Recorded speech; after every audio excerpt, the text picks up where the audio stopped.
Sabao.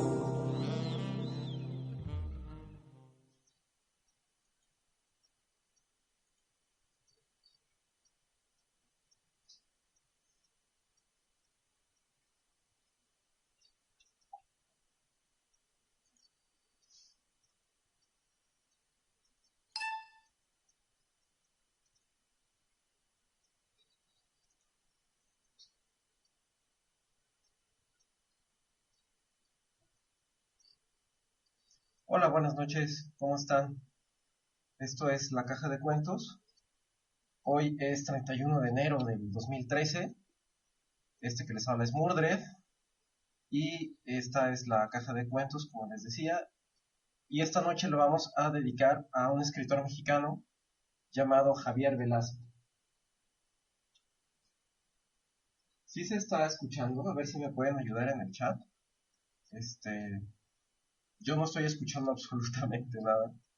A ver si me pueden ayudar.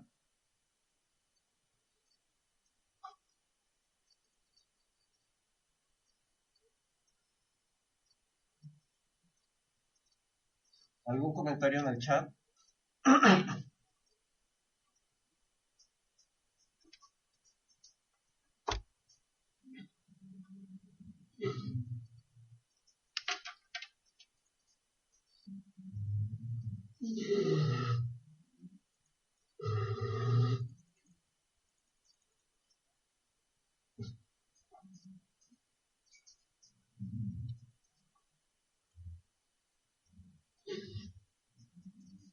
¿Sí se está escuchando?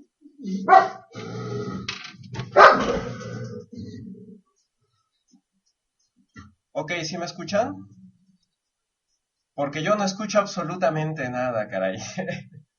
Tenía yo toda mi sesión aquí perfectamente armada. Tenía puesta mi musiquita, todo cool.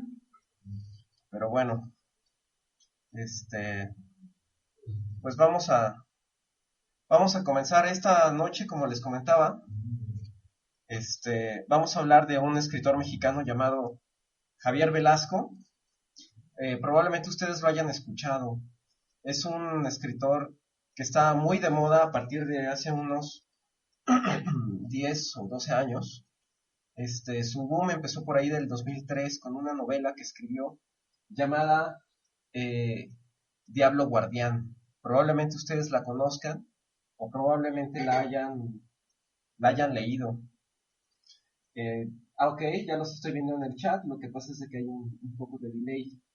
Dice que se escucha la pelea de Gallego y Bruno, que son mis perrillos, fuerte y claro. Bueno, no se escucha la música, qué pena. Yo quería hacer este programa más interactivo por una cuestión muy peculiar que tiene este libro, pero bueno. Como les comentaba, vamos a hablar sobre este escritor Javier Velasco y nos vamos a referir a esta maravilla que es la Wikipedia para ver qué nos ponen acerca de él, ¿no? Eh,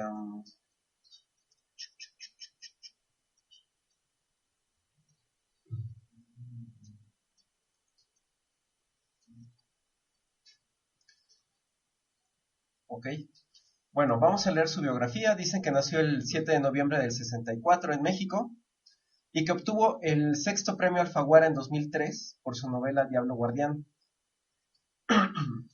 Enamorado impenitente de la música, las motocicletas, la adrenalina y las palabras en esteroides, Velasco comenzó a escribir a los 9 años, como una forma de escapar a las aulas. Ejerce desde entonces la literatura como un vicio secreto, al que años después da curso a través de experimentar con la crónica y la forma de vida del rock. Transfuga de las carreras de ciencias políticas y literatura, ejerce luego oficios variopintos, como el de director creativo, de lo cual dice haber extraído algún dinero y ningún orgullo, y editor de una revista de aristócratas.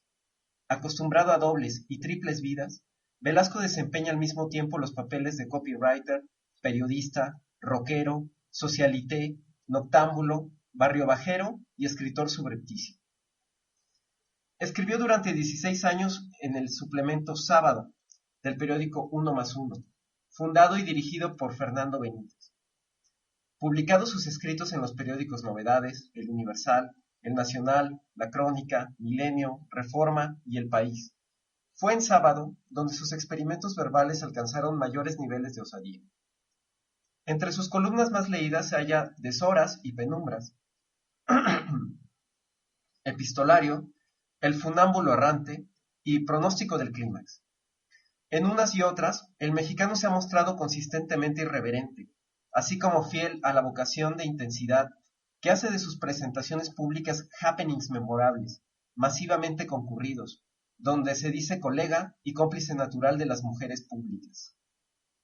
Velasco permanece como escritor subterráneo hasta el 2003, cuando es descubierto a la fama internacional a través del prestigioso Premio Internacional Alfaguara de Novela, obtenido antes por escritores como Manuel Vicent y Tomás Eloy Martínez, y que le es entregado en Madrid, España, en marzo del 2003 con una dotación de $175,000.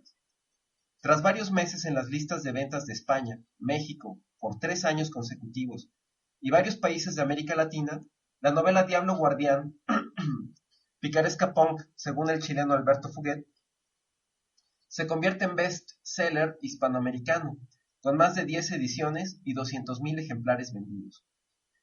Obseso de la forma y esteta del vértigo, renuente a formar parte del movimiento literario alguno, Velasco ha visto su trabajo elogiado por escritores de la talla de Carlos Fuentes y Arturo Pérez Reverte, quienes ya lo han citado como el futuro de la narrativa mexicana. Actualmente reside en San Ángel, el barrio donde creció, en la zona sur de la Ciudad de México. De manera esporádica, colabora en su blog literario, La Leonina Faena. Y pues bien, justamente de este libro, Diablo Guardián, si leyeron Diablo Guardián, deben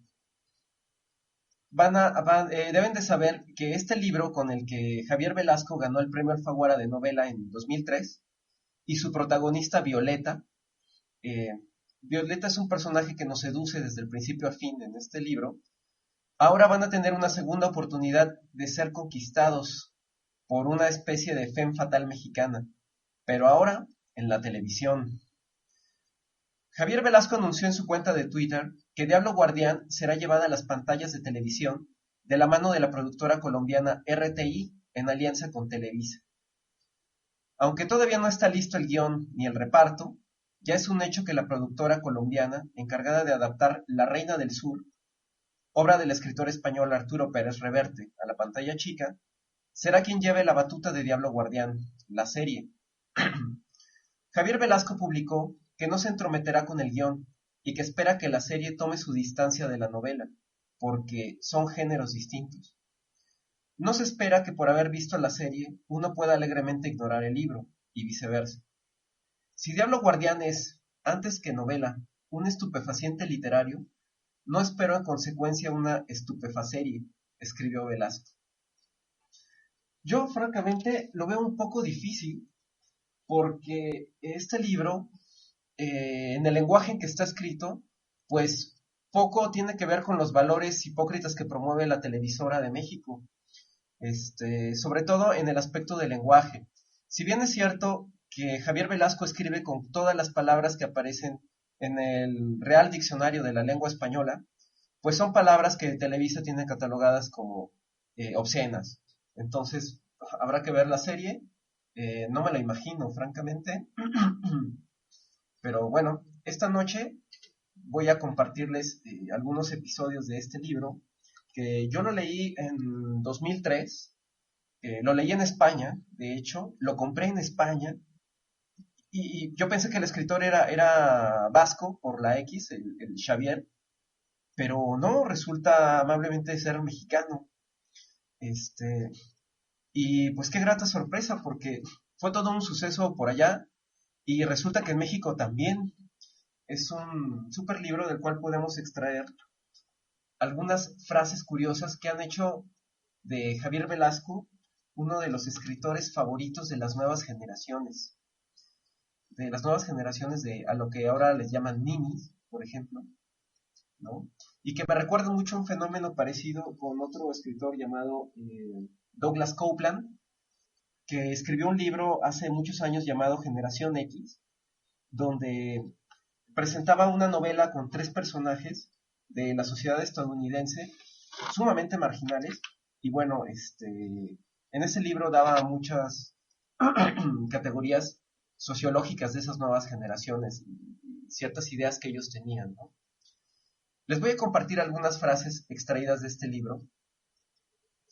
Algunas son del protagonista, que es Violeta. Por ejemplo, ¿cuántas veces se supone deberías confiar? ¿En qué personas? ¿Cuántas? ¿De cada 100 traen un puñal guardado? Esto lo dice en Diablo Guardián. La intensidad de una pasión se mide por la soledad que la precede.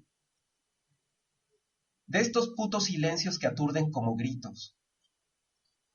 La intensidad de una pasión se mide por la soledad que le precede. Bueno, esto ya lo había comentado. ¿Cómo no voy a pinche guacarear si tengo putas náuseas en el alma?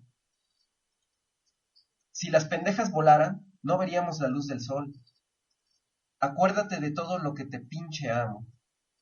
Me siento oscura y luminosa, provinciana y newyorka, violada y violadora. Traigo un motor adentro y me dan muchas ganas de usarlo para estrellarme contra una pared. Personas adultas se avergüenzan, de la infancia como de su inocencia, y luego también de su juventud, porque lo más y mejor cómodo es olvidar el tiempo que ya no se tiene. Puede haber mucha gente que me desprecie o que me menosprecie, pero si un día sientes que de verdad me odias, acuérdate de todo lo que te pinche amo. Y sí, era yo una traidora inmunda, pero mejor traidora que traicionada. No te voy a decir que te amo, porque eso no se dice. Además, tú un día me dijiste que yo no era nadie para hablar de eso, y puede que sea cierto. Uno es la última persona autorizada para andar diciendo lo que siente o no. Con todas las mentiras que yo le fui a creer, porque tenía unas inmensas ganas de escucharlo. Esto le dice Violeta a su Diablo Guardián. Cuando hay una persona que te agrada, lo que más quieres es creerle cualquier cosa que te cuente. Las mujeres que duermen con cerdos, poco a poco se van haciendo cerdas. Violeta nuevamente en Diablo Guardián. Pero, cuando el amor es propiamente amor, pero, cuando el amor es propiamente amor, ¿puede uno amar a quien la acompañó por 1 hora? ¿Por 2 horas? ¿2 meses? ¿2 años? ¿2 minutos? Se ama a quien se conoce, justamente por eso. Basta con que le pongas una gotita de violeta para que tu vida sea color de rosa. Soy la locura menor que viene a salvarte de la demencia total. Y bueno, estas son algunas de las frases rescatables de este libro. ¿Qué les han parecido? Dice Led, me pinche copió mi frase, te pinche amo. Lástima que si la digo, me dan las gracias. Bueno, dice, por ejemplo, el que habla ahora mismo no me resulta elocuente. Es lector, no comunicando. Así es. No soy un narrador profesional, ni cuentacuentos, ni nada. Es Maquiavelo Adelfos, que también dice, me alegra mi español, no es bueno, pero donde voy son, ¿qué? Pejes, no libertad. Erraez, buenas noches. Ok. Y bueno, pues vamos a ver de qué se trata este libro de Diablo Guardián. Diablo Guardián es la historia de Violeta, quien es una chica de 15 años, que tras varios conflictos personales por su ambición al modo de vida de sus padres, decide cruzar la frontera norte de México con más de $100,000 robados, y con el objetivo de gastarse todo el dinero y llegar a Nueva York, donde sobrevive por 4 años envuelta en un ambiente denso, y una vida a toda velocidad, gastando fuertes sumas de dinero para mantener ese ritmo acelerado, estimulado además por el consumo de cocaína. Violeta aprende a seducir a hombres en lobbies de lujosos hoteles, sin tomar en cuenta la gran cantidad de leyes y límites que sobrepasa, hasta que se encuentra con Nefastófeles, un supuesto millonario de quien quiere aprovecharse, pero que tomará el papel protagónico de villano en el transcurso de la novela, hasta que regresa a México y se encuentra con Pig. Alternando capítulos, en paralelo, se cuenta la historia de Pig, quien jugará un papel importante hacia el final de la novela, llena de historias, de violencia y ambición. Como nota, Violeta frecuentemente cita frases de canciones de Iggy Pop dentro de la historia. Y bueno, vamos a leerles, vamos a compartir algunos párrafos de este libro. Y empecemos por la introducción. El libro comienza con esta intro. No lo puedo creer. La última vez que hice esto, tenía un sacerdote enfrente. Y tenía una maleta llenísima de dólares, lista para salvarme del infierno. ¿Sabes, diablo guardián? Te sobra cola para sacerdote, y aún así, tendría que mentirte para que me absolvieras. Tú, que eres un tramposo, ¿nunca sentiste como que se te agotaban las reservas de patrañas? Ya sé que me detestas por decirte mentiras, y más por esconderte las verdades. Por eso, ahora me toca contarte la verdad, enterita, ¿me entiendes? Escríbela, revuélvela, llénala de calumnias, hazle lo que tú quieras. No es más que la verdad, y verdades ya ves que siempre sobran. Señorita Violeta, ¿podría usted contarnos qué tanto hay de verdad en su cochina vida de mentiras? ¿Qué hay de cierto en la witch disfrazada de bitch? Come on, sugar, darling, let me scratch your hitch. Puta madre, qué horror, no quiero confesarme. Ave María Purísima, me acuso de ser yo por todas partes. O sea, de querer siempre ser otra, y hasta peor, conseguirlo. Ajá, me acuso de bichar, witchear y rascuachar, de ser barata como vino de Tetra Pak, y al mismo tiempo cara, como cualquier cuatlicue traicionera. Me acuso de haber robado, no una ni dos veces, sino a toda hora y en todo lugar, como chingado Pac-Man cocainómano. Me acuso de acusar al confesor por mis pecados y de haberlo nombrado demonio de mi guarda, sin siquiera explicarle la clase de alimaña que estaba contrayendo. Porque a mujeres como yo no las conoces, las contraes, como los matrimonios y las enfermedades, y las deudas. Ay, mi diablo guardián, Dios te lo pague. ¿Qué tal, Espero que les esté gustando esta, esta parte. Y bueno, voy a leerles otro capítulo. Este capítulo se llama Vengan esos 1000 y vamos a conocer un poquito acerca de Violeta. Ser puta es como bailar, cuestión de agarrar el ritmo. Las monjas de la escuela nos decían. Los malos pensamientos galopan cabalgados por demonios. Pero ser puta no es un mal pensamiento. Es más, no es ni siquiera un pensamiento.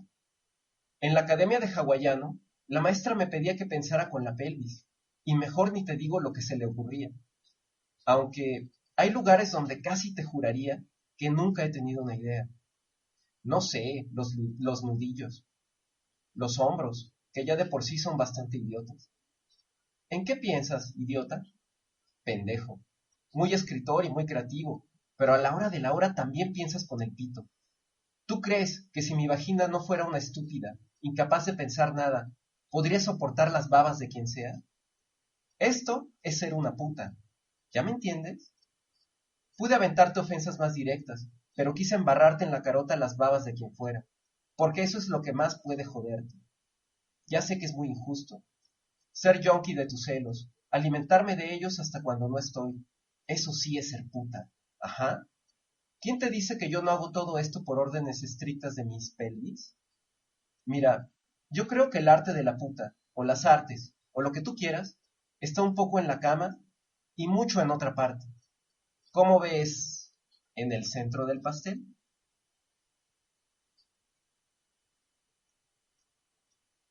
Mis tíos, cuando hablaban de putas, decían, las tramposas. Entonces, yo de niña, siempre que hacía trampas pensaba, Dios mío, qué puta soy, y me iba a confesar. Claro que al padre no le decía, me acuso de ser puta, padre, porque además puta era una grosería. Pero sí me acusaba de ser tramposa, y lloraba muchísimo, porque me imaginaba al sacerdote pensando, tan chiquita y tan putita.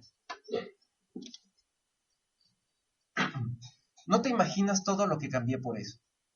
Luego de confesarme cada mes, por años, ya supondrás que un día no lloré, y al final tanto el padre como yo nos acostumbramos a los mismos pecados y a la misma penitencia. 3 padres nuestros y una buena obra. Según yo, a los 12 años era una puta perdonada. Entonces a los 13 pensé, ¡wow! Todos los niños de mi calle hablaban de las putas, y los más grandes hasta ahorraban para irse de putas. Me sentaba solita a la orilla del jardín y los oía hablar, siempre de cochinadas, y más de putas. Y otra vez, ¡wow! Porque con las pinturas de mi mamá, de algo tenía que servir la vaca, me transformaba en una puta de verdad. Y luego me escapaba, así, pintada, a algún lugar bien lejos, donde no me podía encontrar a nadie. Pensaba, en cuanto vea putas, me paro junto a ellas y luego ver qué pasa. ¿Qué me iba a imaginar entonces que ser puta no era pintarse, ni pararse, ni acostarse? Ser puta es estar caliente toda la vida, con cada a ver qué pasa. O quién sabe, no sé. Una vía de la vida que le toca. Una habla de la vida que le toca. Y a mí me tocó ser la chica del pastel. Era lo que mejor pagaban, y creo que hasta me llegó a gustar. No te voy a decir que lo habría hecho de gratis, aunque casi. Porque cuando tenían para el numerito del pastel, de seguro también les alcanzaba para champañita, y buena casa, y buenos coches, y grandes invitados. Y, en fin, valía la pena.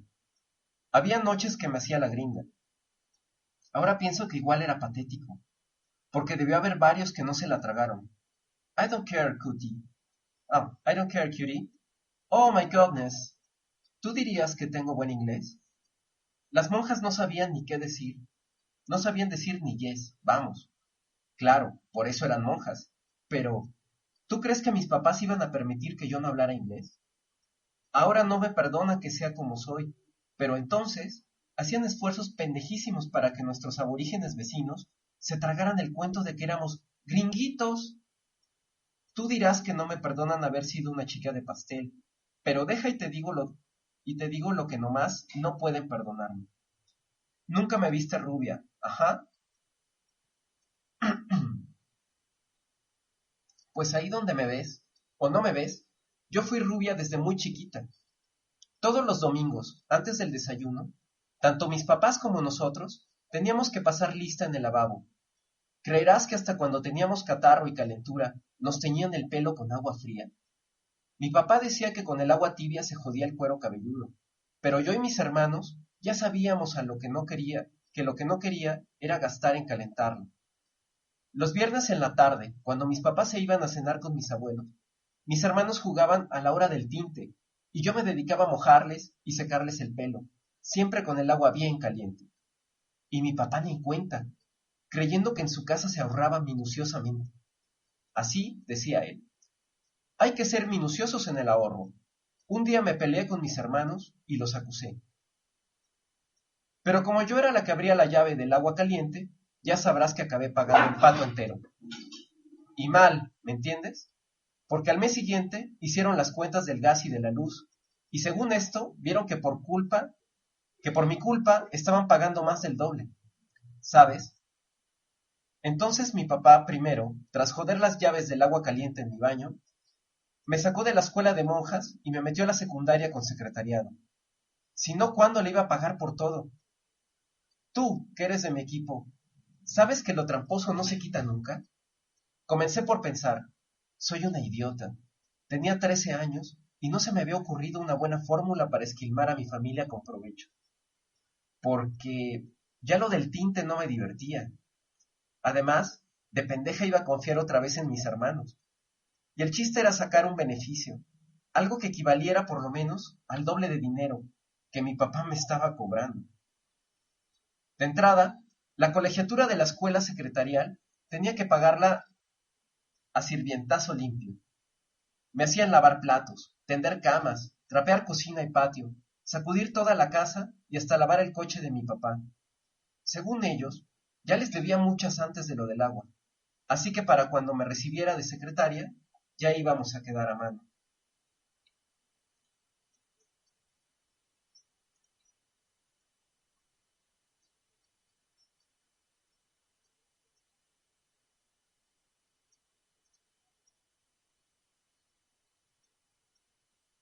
O sea, que quería criada por 4 años. Casi podría decirte que me empecé a pintar y a vestir como puta para sentir que era algo diferente. Y digo, tenía edad suficiente para comprender que putear era algo más que ser tramposa. Pero nomás un poco, porque como te digo, de lo que se trataba era de hacerles una super putada a mis papás. El jardinero era viejo, pero el hijo no tenía ni 12 años. Cuando acababan de cortar el pasto, mi mamá les pagaba 1000 pesos. Y un día yo pensé, quiero ese milagrín, o sea, ese billete, y ningún otro, como un trofeo, ajá. Lo más fácil habría sido robárselo directamente a mi mamá, pero después del chiste del agua caliente, igual de fácil era echarme a mí la bronca por todo lo torcido que pasara en la casa. Mi mamá ni me hablaba. Bueno, decía, barre aquí, o trapea allá, o no está bien limpia esa estufa, pero no me llamaba por mi nombre. No me decía Rosalba, mucho menos Violeta. Nunca me dijo cómo se llamaba, ni yo le pregunté. Siempre fue nada más el hijo del jardinero. Ni siquiera me daba los buenos días, pero bien que se encaramaba al árbol para espiarme. Y yo me hacía la loca, como que me iba desvistiendo frente a la ventana. No me quitaba nada, pero me levantaba la falda de la escuela casi hasta la cintura. Después me daba por meterme a bañar. Él no podía verme, of course, pero esperaba que saliera envuelta en una toalla, empapada, cagada de frío. Yo creo que no me imaginaba bañándome con agua helada. Tampoco mi papá podía imaginarse que yo de pronto le encontrara el gusto al chingado tormento. Caminaba desnuda por el baño, me metía corriendo debajo del chorro y me ponía a saltar. A veces solo me mojaba la cabeza, pero igual me temblaban las rodillas. Pensaba, estoy desnuda y totalmente indefensa. Pensaba cantidad de cosas de lo más calentonas, y sentía unas cosquillas en los huesos que de seguro los hacían temblar, porque ya frío, frío no tenía. O sea que, al final, el agua helada servía para calentarme, aunque tampoco era así. Igual, el agua caliente sí habría tenido sus encantos, carajo. Pero de cualquier forma, lo importante era poder estar ahí, desnuda, muriéndome de ganas de que me viera, y al mismo tiempo, planeando una estrategia para que un día se me cayera de repente la toalla, y ensayando la sorpresa y la pena y la calentura enfrente del espejo. Hasta que ya pensé, si así estoy yo, ¿cómo estará él? Me dije, esto es curiosidad científica. Hazte cuenta que el resultado de mi investigación me iba a decir si el hijo del jardinero estaba dispuesto a cualquier cosa por mirarme desnudo. Por eso fue que tuve que cambiar de estrategia. Así decía, estrategia. Al principio, el ensayo en el espejo era para enseñar lo que más pudiera. La toalla que se cae, yo que me miro al piso, el escuincle metiche que pela los ojos. Lo importante ya no era que me vieran, sino yo verlo a él. Y a mí me convenía que no me viera nada, o casi. Ensayé varias noches en mi cuarto. Llegué a la conclusión científica de que tenía que agacharme y tirarme encima de la toalla a un lado de la cama. Desde ahí podría ver la ventana y el árbol, en el espejo de la puerta del closet. ¿Me entiendes ya cómo? Yo tirada, encuerada, a un ladito de la cama, y él sin poderme ver, tratando de asomarse. Bueno, eso ya lo supe cuando lo hice. El caso es que fue así como logré enterarme que el hijo del jardinero era capaz de cualquier cosa por mirarme sin ropa. ¿Te conté cómo supe? Creo que sí. El escuincle pendejo se cayó del árbol, y yo ni me enteré. Seguía tendida en cueros como 10 minutos. Por más que me estiraba no podía ver al niño, ni a la rama. Ya luego oí los gritos de mi mamá. ¿Ves que yo de chiquita me sentía una putilla? Pues digamos que con el accidente del árbol descubrí las ventajas de la profesión. El hijo del jardinero estaba fuera, chille y chille, con el brazo roto, y yo decía, si ya se rompió un brazo, ¿qué más le da robarle el sueldo a su papá? 1000 pinches pesos. Y hasta me daba vueltas, si quería. Pero tenía que ser el mismo billetito que le diera a mi mamá. Es más, yo misma lo marqué después que mi mamá lo acomodó debajo de la licuadora.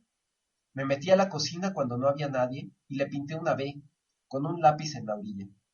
Y le dejé bien claro que si no eran exactamente esos 1000, no habría trato. Y si no había trato, yo iba a explicarle a mi mamá por qué se había roto el brazo. Y hasta le dije, A ver, ¿a quién van a creerle? Entonces yo decía, ya con mayor razón, soy una puta. Acuérdate que según yo, la puta me salía al hacer trampas, no al quitarme la ropa. Y el chiste era que al niño no le había dejado otra salida. Además, yo sabía por mi mamá que en casa del jardinero le ponía el escuincle unas pinchas palizas espantosas. ¿Te imaginas la que le habría tocado si nomás por morboso les hacía perder la chamba a su papá? Cuando te lo conté, no con tantos detalles como ahora, quería solo que me dijeras lo que me dijiste. O sea, que no me hubiera atendido ni que chantajearlo. A ver, permítanme tantito, por favor. Ah,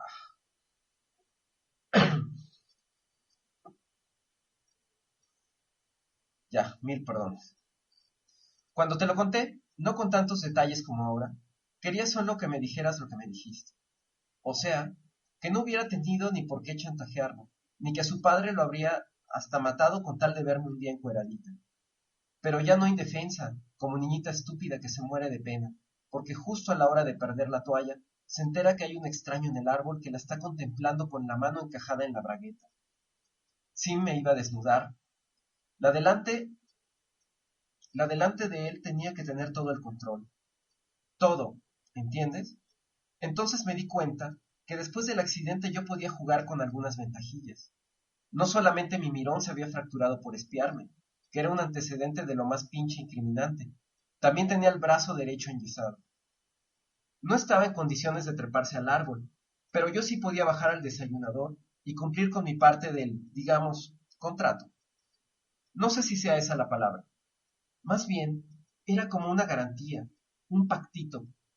Si esa tarde yo no tenía el billete debajo de mi almohada, a la noche el hijito del jardinero iba a estrenar otra fractura en la mera comodidad de su hogar. No se lo dije así, lo digo ahorita para ver si de menos te divierto. ¿Que no sabías que las putas de verdad también somos expertas en hacer reír? Perdón, soy un horror. Pero es que yo en el fondo no me considero puta. Y si lo digo, es para hacer un chiste y creerme otra vez que no soy lo que digo que soy. Porque lo que yo soy es la chica del pastel. Por eso, aquí te estoy contando del primer pastel. ¿O qué? ¿Tú crees que yo tendría tanto que platicarte si ese día no hubiera recibido en mi manita los 1,000 pesos que le pagó mi mamá al jardinero? O sea, que tenía 13 años y era una profesional. Recibía honorarios. Ajá. Cero amateur. Al llegar el domingo, mis hermanos iban a recibir 200 pesos, 100 para cada uno, directito de los bolsillos de mi papá. Yo tenía 1,000 desde el jueves, todos para mí. Además, mi papá me abonaba 100 pesos cada, 100 pesitos a mi deuda.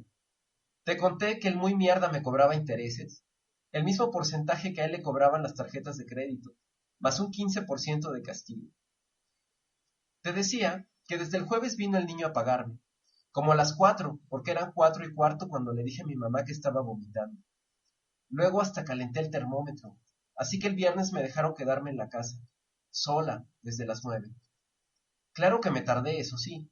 Me pintaba y me despintaba, y me volví a pintar y no me convencía. Finalmente, salí como a la 1, con los ojos turquesa y los labios naranja, y las mejillas más notorias que un pinche semáforo. Mis papás no tardaban en aparecerse, y el escuincle debía de estar mentando madres. Creo que iba a la escuela vespertina, o algo así. Supongo que se estaba derritiendo del nervio desde la mañana.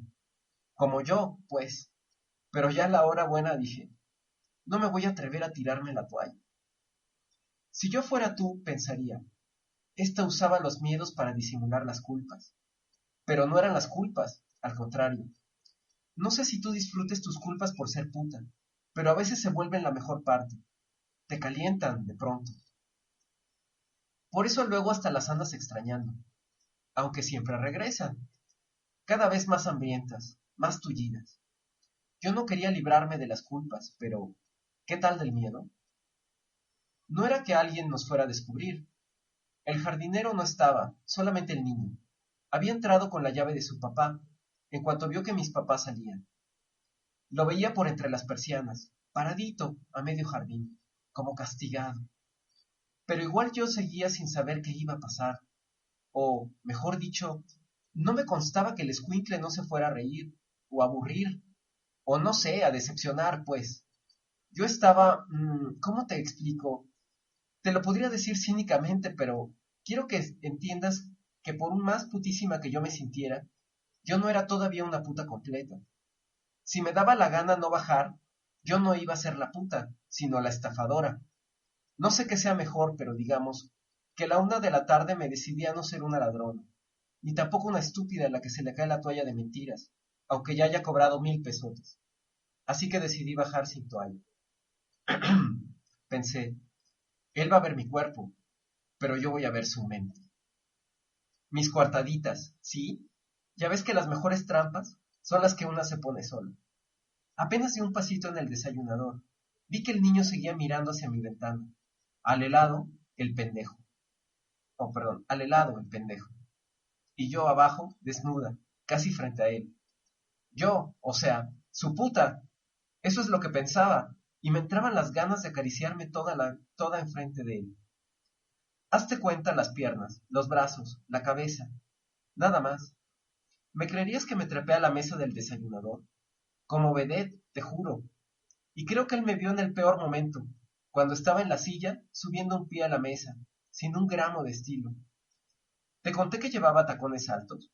Me quedaban grandísimos. Creo que eran de una tía o de mi mamá, no sé, porque las muy cuatlicues se prestaban hasta las tarzaneras. Balaceadas, of course. Tampoco sé cómo le hacía para no caerme, pero apenas caché que me estaba mirando, se me fue todo el miedo. No creas que lo vi así, frente a frente. ¿Ves lo que te decía, que según yo iba a leer todo en su cerebro? Pues a la hora de los chilazos no vi nada. Era como si un faro muy potente se me cayera encima, y yo, claro que estaba como deslumbrada por toda esa vergüenza junta. ¿Sabes lo que es sentir que el pudor se te sale por los poros? Tener escalofríos y no moverte. Querer salir corriendo, pero también querer quedarte por los siglos de los siglos así, toda desnuda. Te lo cuento y lo pienso, y lo recuerdo, pero me siento como si algo me faltara, porque era algo tan grande y tan oscuro y tan difícil que ahora ni siquiera puedo imaginármelo con, no sé, claridad. ¿Te dije que era oscuro? No es cierto, era naranja. No podía moverme, ni tocarme. Creo que solamente miraba para abajo, como si me estuvieran fotografiando el perfil en la cárcel. De esas veces que sudas pero no estás cansada, que sientes como un resplandor naranja te brota de todo el cuerpo. Me acuerdo que me preguntaba, ¿ya serán los 1000 pesos? Y entonces me ponía a girar despacito, como si le dijera, apúrate a mirarme, pendejo. Y tanto se apuró que se volvió un mirón profesional, o sea, full time. Pero eso cae ya en otras funciones. Yo te estoy platicando del día del estreno. No podía ver su cara, pero sí su figura, con el brazo doblado dentro del yeso, la otra mano colgando como trapo, quieto, quietísimo, mío, completamente, mucho más que el billete que tenía escondido en el librero.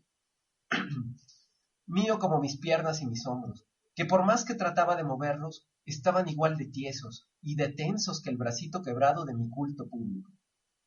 No te voy a decir que lo deseaba, porque en esos momentos tan terribles, yo no deseaba nada más en este mundo. Tenía todo lo que según yo podía llegar a, no sé, ambicionar. Porque ya desde entonces mi ambición era, ¿cómo te lo explico? Pues eso mismo, ser ambicionada. Vengo de una familia ambiciosa, y mucho. Siempre había mis hermanos deseando lo que no tenían, ni iban a tener. Porque mis papacitos eran igual de ambiciosos. Entonces, ¿qué esperanzas que un día los llevaran a, no sé, a Disney World? En todo caso, mis papás viajaban solos. Ajá, solitos. ¿Con nosotros? Nunca. De repente juntaban los ahorros y se iban de crucero como ricos. O como ellos pensaban que debían de viajar los ricos, porque no más de ver su ropa y sus maletas jurabas, puta madre, clase media. Entonces yo pensaba, mi mamá ni siquiera se lo imagina, lo que es posar desnuda encima de una mesa, y a precios populares. Mi mamá todo lo deseaba, pero creo que nadie la deseaba a ella. Y eso de ser deseada es droga dura. Pone. No pude darme cuenta de cuánto tiempo pasó sin que ninguno de los dos pudiéramos, o bueno, igual, quisiéramos movernos. Un día me dijeron que la felicidad consiste en no quererte mover de donde se está. Si eso es verdad, aquel fue el día más feliz de mi vida. Y eso que ni siquiera me atreví a manosearme toda, ¿cómo crees?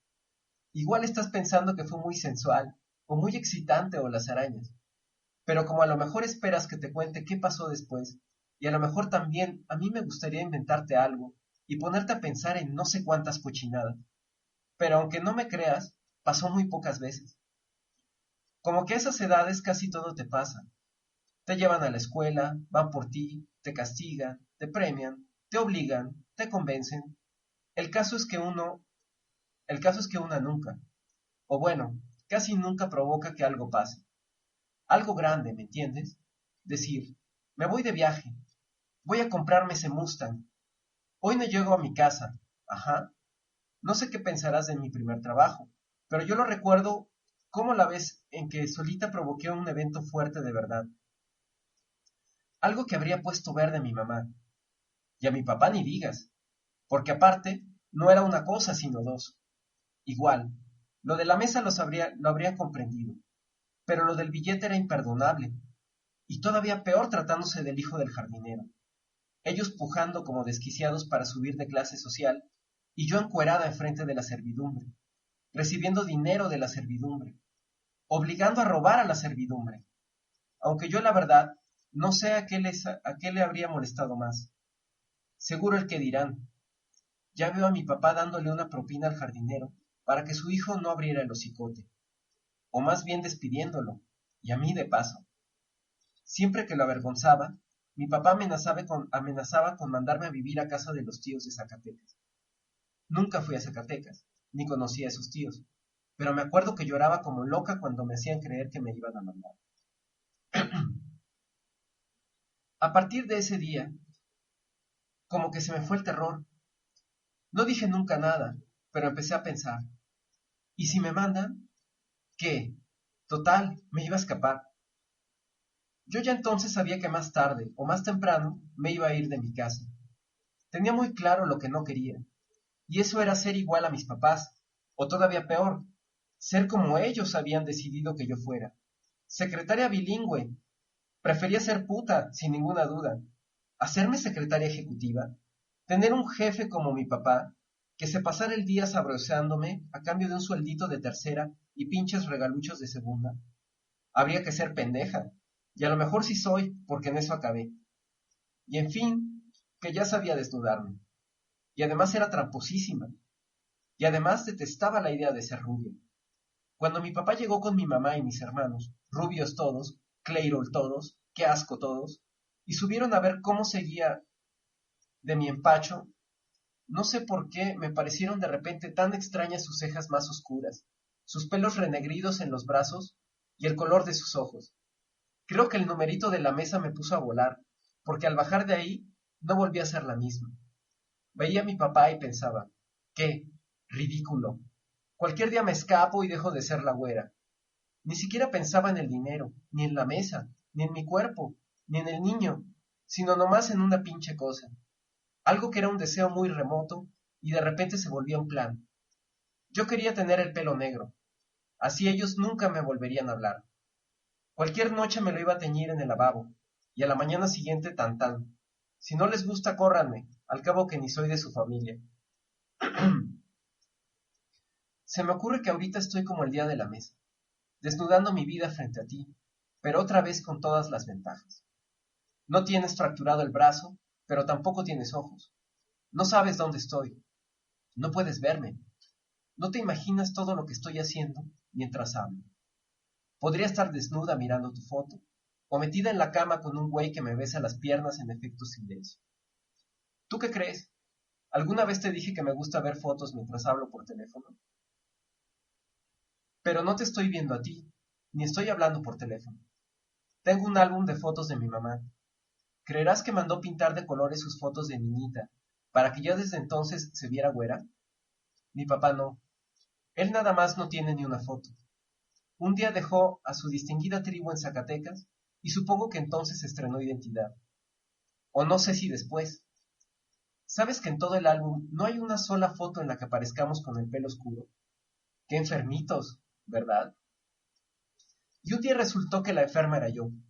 Ya no voy a contarte más de las otras ondas, porque luego te enojas. Solamente una cosa, que si no te la digo vas a acabar creyendo que de verdad soy puta. O sea, de la calle, ajá, puta puta, ¿me entiendes? ¿Sabes qué era lo que más me gustaba? O bueno, lo que más me había podido del escenón en la mesita del desayunador. Imagínate, una güerita linda de casi 14 años, ya con bultos brotándole arriba y abajo, y esos vellitos negros horrorosos que llevan un rato saliéndote de entre las piernas, así como diciendo, no eres niña, ni rubia, eres más bien pendeja. O sea que esos pelitos sabían mis secretos. Yo podía pasarme la mañana jugando con muñecas, como niña babosa, pero nadie había visto que a las muñecas rubias les había pegado pedacitos de peluche negro, tanto que hasta dejé sin orejas a los changuitos de mis hermanos, porque claro, en mi casa ni las muñecas eran prietas. Entonces, cuando estaba encima de la mesa, rubiecita y desnuda, con los pelitos negros delatándome, pensaba, si este niño es chismoso, media colonia va a enterarse de que no soy rubia, ni tampoco niña. ¿Tú qué crees? ¿Tenía yo vocación de puta o de publicista? Como tú me decías, no son dos, sino una sola vocación, solo que en diferentes ramas. Pero no era eso de lo que te estaba hablando. Más bien, quería contarte que el día de la mesa yo no pensaba para nada en sexo. Bueno, tenía que pensar un poco porque estaba desnuda frente a un hombre. Y no tenía, no sé, la costumbre. Pero lo que pensaba de verdad, con todas mis ganas, o sea, con toda mi alma, era en hacerle la jugada a mis papás y mis hermanos. Mi familia de rubios que nunca serían rubios, y que se hubieran muerto de enterarse que todos los vecinos ya se habían enterado. Como si no fuera obvio, carajo. Todavía mi mamá se depilaba muchísimo las cejas, pero lo que es mi padre no tenía madre, y si la tenía, sería con unas cejas igual de negras y de enormes que las de él. Pero eso sí, el copete rubio encima, como queriendo taparlas, y muy bien señalándolas. Miren, soy un farsante, porque además de rubio se sentía muchachón, con decirte que un día llegó a la casa con el pelo enchinado. Cada que lo veía hablando con su inglés de academia de Tlalnepantla, me imaginaba un lanchero con el pelo oxigenado y la gringota junto. Y claro, esa era mi mamá. ¿Ya te conté que entre ellos hablan en inglés? De niña los oía y opinaba, ¡wow! Nunca me dio mucha curiosidad saber lo que decían. Yo no quería entender, sino poder decir, ¿me entiendes? Solo que luego ya no quise hablar en inglés para ser igual que ellos. Más bien, quería hablar inglés para escaparme de ellos. Hablar inglés, tener el pelo negro, no vivir en mi casa. Creo que esas tres cosas eran las más importantes cuando llegó Iggy Pop. ¿Qué les parece esta narración de Diablo Guardián? Este libro de Javier Velasco. Espero que les esté gustando. Voy a ir al chat a leer los comentarios. Eh, vamos a ver. Vamos a ver qué comentarios tienen por acá. Dice Freilet, jajaja, qué pinche copión, jajaja. Maquiavelo dice, ¿existe otra forma de eso? ¿O es censura típica mexicana? No entiendo a qué te refieres, Maquiavelo. Jaja, sí, este... Bolas Detected. Las niñas de Alex ladrando. Ok, los perros, perdón. Sí, mis perros están aquí todo el tiempo conmigo, entonces, pues sí, les he comentado, son mis coproductores. Ya me cayó bien ese. Vámonos todos a bichar. Este.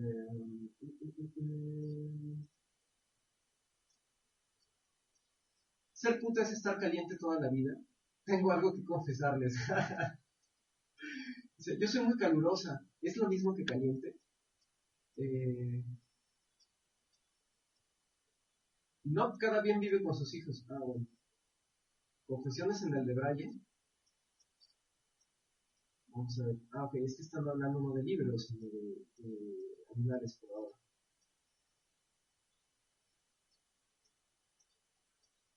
Ok, vaya relato. ¿Qué sería de nosotros sin el erotismo? Bendito placer. Creo que eso debe pasarle a muchas y muchos. Con la rubia natural. Me está gustando el libro, hasta ganas de bichear me dieron. Es que sobre esta idea del bicheo subyacen un montón de cosas, ¿no? Después Violeta va a tratar de conquistar a un millonario en Nueva York y resulta que el millonario, que es Nefastófeles, termina regenteándola y la pone en un book para venderla como como escort, ¿no? Como una puta de lujo. Y paralela a esta historia, también se habla de Pig. Pig es otro tipo de puta, porque Pig se dedica al copyright y a la publicidad. Entonces, Javier Velasco también expone cómo los publicistas también se venden al mejor postor y generan discursos para crear historias dignas de ser compradas, ¿no? Lo cual tiene una evocación directa, por ejemplo, con esta idea de los papás de Violeta, ¿no? Que viven en una fantasía en la cual ellos se creen un montón de cosas. Esas cosas finalmente la publicidad las promueve y las recrea. Es una historia muy interesante. Yo solamente les he leído el primer capítulo y se los he leído completo. Sí me están escuchando bien, ¿verdad? Perdón.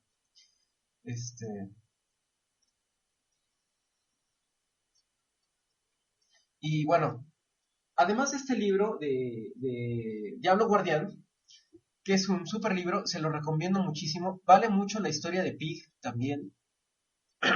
Y ver cómo esta idea de Violeta de ser puta viene por muchísimas causas, pero también deriva en muchas causales muy divertidas y muy trágicas a la vez, que nos van a dar cuenta de una realidad que ocurre no solo en México, sino en el resto del mundo, pero desde un punto de vista más humano. Llega un momento en que nosotros podemos entender perfectamente a Violeta, podemos divertirnos con ella, podemos padecer con ella, podemos incluso entender de qué le viene todo esto, y si lo goza o no lo goza, y por qué lo tiene que obtener de esa manera. Entonces, y por otra parte, cuando conoce a Pig, ese momento en que se conocen viene a significar muchísimas cosas en este libro como Diablo Guardián. Además de Diablo Guardián, Javier Velasco tiene muchísimos textos rescatables. El último es Puedo explicarlo todo. Es un libro maravilloso, se lo recomiendo ampliamente. Da cuenta mucho de lo que ocurre en las noches, ¿no? Es un libro para noctámbulos. En la noche también hay muchísima actividad, pero la gente difícilmente cae en cuenta de ello. Tiene otro que se llama Este que tú ves, y La edad de la punzada, también muy bueno. El materialismo histérico. Genial escritor, se lo recomiendo ampliamente. Es un orgullo tener un escritor mexicano que, como bien señala la prensa española, está destinado a ser el mejor escritor de toda una generación. Ampliamente recomendable. Búsquense Diablo Guardián, vale la pena. Y bueno, pues hasta aquí Caja de Cuentos. Los espero el domingo para otra emisión. Espero que les haya gustado. Muchísimas gracias y que tengan buena noche.